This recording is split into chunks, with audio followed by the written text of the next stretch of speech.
You breaking things? I've made it spin. So we probably should try and tell a Yeah. story, maybe. Yeah, yeah, While we yeah. do this, it's getting very kind of quiet. Indeed.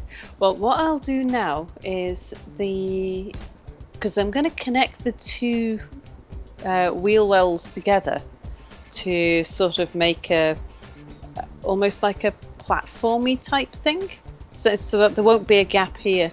But I'll let you finish building first, and then we'll just put something over the top there. So while you're doing that, I'll tell you a story, and it's about cars. And it's about how information can be misconstrued. So I have, well, at the time of this story, I had 13 cousins. And all of my cousins were younger than me. Some of them quite young. I think and one day they were all visiting. I was round with my parents. I'd been round to visit, and all my cousins were around there visiting as well. There was a big sort of family party going on, and there was a bunch of them all under the age of 10, and they all look identical. They're all female. There's two boys in the family. So 13. There's 11 girls, 2 boys, and all of the girls are they're all blonde, blue-eyed, look absolutely identical. I can't tell them apart. And so I don't know how other people cope, because I know them quite well and I still can't tell them apart. And they came out to have a look at my car. Now, I used to have it was an MG BGT, which is a little low-slung 2-seater English sports car, but it was a very old and battered one, the kind of thing that you can because was I a student? I think I was either just a recent graduate or I was a student at the time. It was the sort of car that if it was really capable of passing we have MOTs over here. I don't know what sort of tests, inspection. If it was going to pass an inspection without work, it would be far more than I could possibly afford. But as it was, I could do my own work, so I was able to keep just patching it together to keep it getting through its inspection tests each year. And I used to drag race this car. So as part of my degree, because I did a degree in mechanical engineering, for my dissertation I did a study of the technology of drag racing, and I managed to get myself free entry into I don't know if it still is, but it was the UK's main drag track at the time, and I went and stayed there over the summer and camped there for a few months. Got to know all the race drivers, and my own they had a sort of amateur class of drag racer, where it wasn't really racing, it was sort of time trials, but there was always a winner and a loser. And you just didn't need a racing class license to be able to enter, and you didn't need a racing class car. It just needed to be a car that had passed its inspection. And I used to enter my car on the Sundays that they used to do a bring your own vehicle race, and I'd go drag racing in my battered old MG BGT. So of course in my family, who had absolutely no idea quite what was going on, all they knew was I disappeared off to go and live on a racetrack for 3 months during the summer, and I was studying car racing technology, and they knew that I raced, and they were looking at my car, which was like so old and battered, and particularly the younger kids were looking at the holes where the rust was in the car. They're going, "Wow, is that accident damage?" And wow, look at, and they were so impressed, and they asked me if I'd ever won a race. And I told them that I had never come worse than second. Said I'd only ever won one or two, and the only races I'd ever won was when, because this is a really old, slow car with very slow acceleration. I'd never won one in its own right, but there'd been a few races that I'd won because my competitor had jumped the red. It was called pulling a cherry. And so they jumped the red light and been disqualified, so I'd automatically won. All I had to do was get across the finish line, and that's it, I'd won. So I did win a few by doing that. But of course I came second so many times, it was unbelievable. So so all the little kids are really impressed by the fact that they're at this racing car, and I let them sit in the racing car, and they were sticking the fingers through the holes in the rust and thinking it was accident damage, and they thought it was so cool. Whereas anyone who knew anything about that car knew it was on its absolute last legs. And I was patching it together with duct tape and WD-40, which is a type of spray-on oil if you don't have it over in the States. Yeah. We have it in Canada, no worries. In Canada.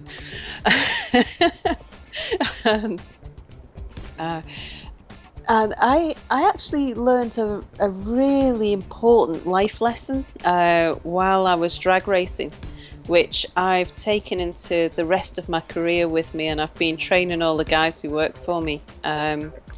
It doesn't work with exams, but it does work in all other aspects of your life, and that was one of the experienced racers was talking to me about how come I was never winning a race, and he said that I never ever pulled cherry. I never jumped a red light. And he said, "You're not trying hard enough. That's why you're not winning." And I was like, "No, but if you get a red light, then you're automatically disqualified, and you're gonna lose." And he said that, "No, you're not trying hard enough. If you were trying hard enough, then you would always make a mistake sometime." He said, "You're just not brave enough to make a mistake, and that's why you're never winning." And so I kind of, you get kind of, no, that's not true. You get really bullshit about it, and then the next couple of times I go and got myself a red light, and then started winning a few races. So there was some truth behind it, and then a number of years ago, I was talking to a risk manager about how you assess risk and how you deal with people who make mistakes, and this kept on coming back to my mind, and I was thinking, if there's a certain level of risk appetite where, especially if you're working with a team of people whose job it is to generate ideas, they've got to feel free to make mistakes. They've got to feel free to be disqualified. They've got to be able to jump a red light. Otherwise, they're not trying hard enough. Yeah, I hear you. Yeah, and I've preached this with my teams ever since. It's like, feel free to make mistakes. You don't want to make too many of them, and you want to learn from them when you do make them, but don't be afraid of failing. It's because if you don't fail, if you don't make mistakes, then you're just not trying hard enough. My risk appetite is bigger than that, and so you have to fail at times in order to be sure that you are succeeding often enough. And that lesson has stayed with me ever since, and that was all because I managed to get away with doing a dissertation on drag racing and living at a drag track, which I still can't believe I got away with. Alright, so I've just been doing a little bit of detailing work. What do you think? Yeah, it's looking great. I'm a fan of lights in all directions as well. So we've got front, rear, and side lights. Is there a limit on the number of spotlights or anything? It just says don't be excessive. Okay. And I don't think that's excessive. We can have because I mean I'm not playing in. I've gone back to DX9 because of the performance issues. But if you're driving around somewhere where it's dark, you're gonna really want these lights. Like it's gonna light up everything around you as you drive, right? I was just wondering whether you could use interior lights instead of spotlights. Well, so I've learned the difference between the two. Okay. Spotlights are like a flashlight, so it's directional. It shoots straight ahead, and interior lights are like a torch, where it gives you light in all directions. Yeah. Right. So when you're driving along, the reason I use spotlights here is because you're kind of wanting to shoot a light out, like you want to get the distance, not necessarily the area around you, right? You kind of want to see what's way out to the sides, the front, and the back of you, as opposed to just lighting yourself up as a massive. Yeah. You don't want to just have the glow underneath the car. Yeah, that's what I'm thinking anyway. Yeah. You know, now that I look at the top of this too, we could. I don't know if this will look good. Let's see, because I like the way that it kind of looks along the top, but. I mean, there's room for more stuff there, isn't there? There's I'm room thinking to experiment a little. If we did.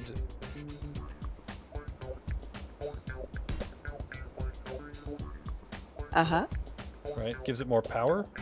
Yeah. Means it'll go faster. I don't know if it needs more power, but that's recharging ability then. Does that take away from the look, or do you like it? I think that looks fine. Let's have a look how it looks from the side. Oh yeah.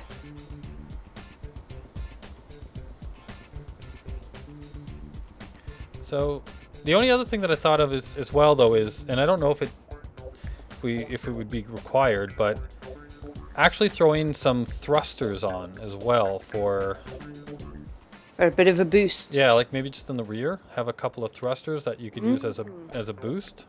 Yeah, almost like as though you were hitting the nitro. Yeah.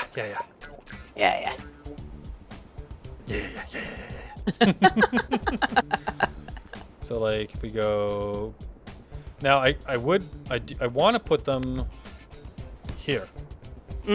But do you think we'll lose points for that? Do you know what we might have to do is just, you know where we've got the connector there, just put a little frame thingy to make the connector stick out a little more. Yeah, but I guess they could. I'm just thinking if there's thrusters right beside, like I could put it in one more so that they're kind of like I could actually go inset them. That right. But I'm just wondering if they'll dock points that you have thrusters right where you want to connect, and they could burn away whatever you're connecting. Little thrusters like that wouldn't. Okay. I've never had, because the only problem I've ever had is actually knocking the thrusters off when I've been connecting. Right. I guess it would make sense that you would turn off your thrusters when you're connecting. Yeah. Yeah, all my Go Faster drills have got thrusters that close. So I've never yet melted anything. It's always been that the connector that you're connecting to knocks the drill off and knocks the thruster off instead. So is there anything you think we're missing as far as a component? Oh, right, you did say the antenna and the beacon, right? Yeah, I think we should make sure we have... we don't need both, though, do we? We just need one or the other, right? Not sure. Now I'm thinking, like radio-controlled vehicles, the way that they always have like the giant antenna that sticks up really tall. And sometimes you see these sort of little all-terrain vehicles and they've got a great big flagpole, like a wavy flagpole sticking up on it. Yeah. I think it should be something like that. So maybe what we do is take off the middle solar panel. Okay, well, the antenna, though, for a small ship is very small. Oh, is it? Yeah, I already stuck one in the back. Oh, right. Take a look here. What do you think? Little tail. Yeah, little tail. Oh, yeah. I like your idea, though, but I don't know if we could make a flagpole.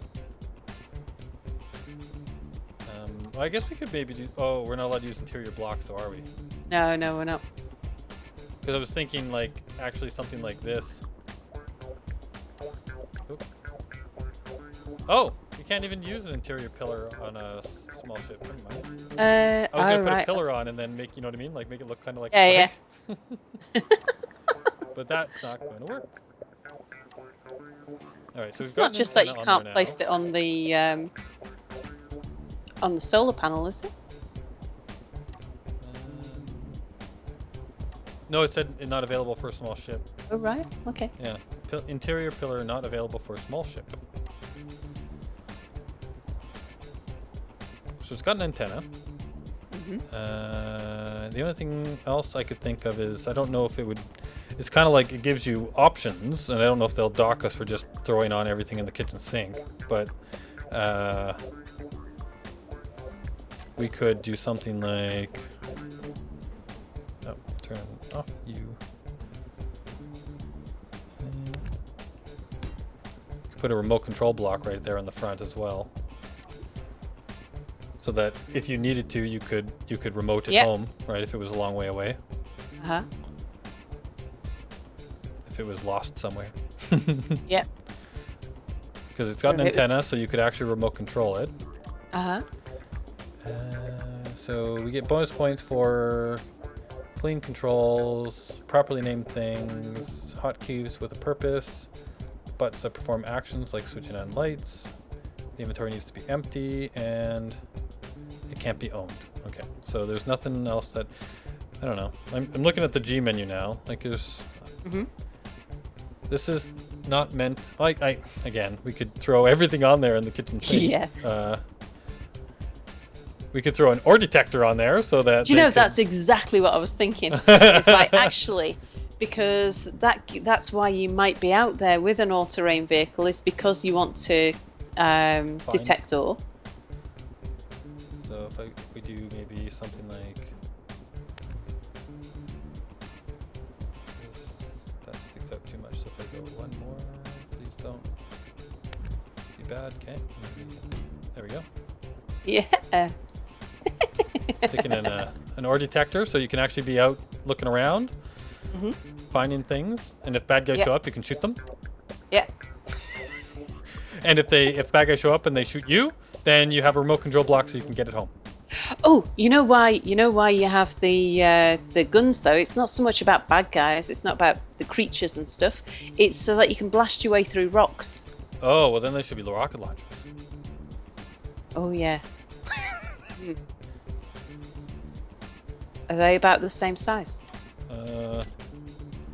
Or is it missile? Okay, missile launchers. No, so it must be rocket. They're these ones. So if I because we can let them know the purpose of these rocket launchers by naming them. So we call them the rock blasters. Oh yeah, but the only problem. Yeah. How do these things load? Oh, you can't reload these, can you? Oh right, that's no good. Yeah, there's the special ones that are reloadable. I don't think these ones are reloadable.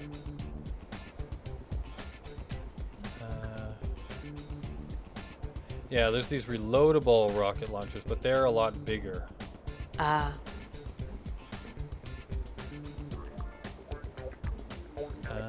Yeah, so here, I'll just put them on. I'm going to put it down on top here just so you can see it. This is the reloadable one. Right, yeah. Right. Huge. It's huge, and it also has to be loaded, looks like, with a large conveyor. Yeah. So that's a no-go. Yeah. Okay, stick the guns back on. Yeah, and the Gatling guns are loaded from the side, which is how I have these connected up. So let's put these back in here. Well, you use Gatling guns on ships to shoot meteors. I don't know how well they would do on rock. I guess we could try it. All right. Yeah. Because like I said, they do shoot down meteors without a problem. But yeah, the big ones do. I don't know about the little ones. Yeah. I don't think nothing else really makes sense. I'm looking through the list here of things. I don't think that there's anything that kind of makes sense to put on here. I think we've got it. Does it need a gyro? Can you turn it without a gyro? Well, cars don't usually have a gyro, do they? No, but in this game. Might be worth taking a copy and then getting it off its out? stand and giving it a test run. All right, I'll let you do that. I'm going to I like to disconnect it. spectate. Have you made a copy first? Nope. I have now though. So if I get rid of that spot right there, the undercarriage could probably use a bit of work as well. And I get rid of that. Okay, so it's disconnected. Now I can copy it, just the ship on its own. And we're gonna need to clear the way or make a longer ramp over here. Okay. So if I put this, stop moving. There we go.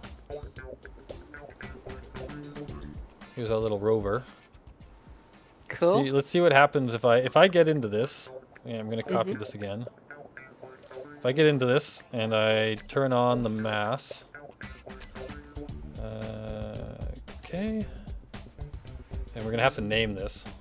Or like rename I've everything. been trying to think of a name. Turn these on. Oh, it just bounced to the floor. Brilliant. So can I? Oh, I used the thrusters. Uh-oh. Stop! So I need to change. Okay, it's gonna just drive right off the edge here. Oh no! Oh, you put a block in front of it. Thank you. Yeah, I chocked it. All right. So we have to change the cockpit, right, to say control wheels, not thrusters. Huh? Initial dampeners, main cockpit. Sure, say that. So if I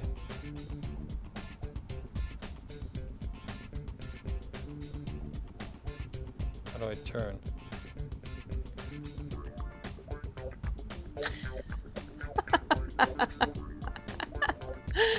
It looks brilliant. How do I turn? Oh, there we go. That works. Oh, it's excellent. Is it working? Yeah. Although you're about to go off the edge, but that's only because we're working on such a. Oh, it looks fabulous. I love the way it moves. Yeah. And it's all kind of bouncy and. Okay, so we need to have like there's a brake. So if I go to the cockpit, handbrake on and off. There is a handbrake. Okay, cool. So we could say control inertial dampeners, main cockpit, handbrake on and off. So that's in the control panel. It's on. So now I can't move. Off, and I can move, and then handbrake. Very good. I like that. That's useful. Cool. What else with this thing? So now we have to figure out how to do the thrusters, right? So if I go into, we want like booster thrusters. So if I go to thrusters.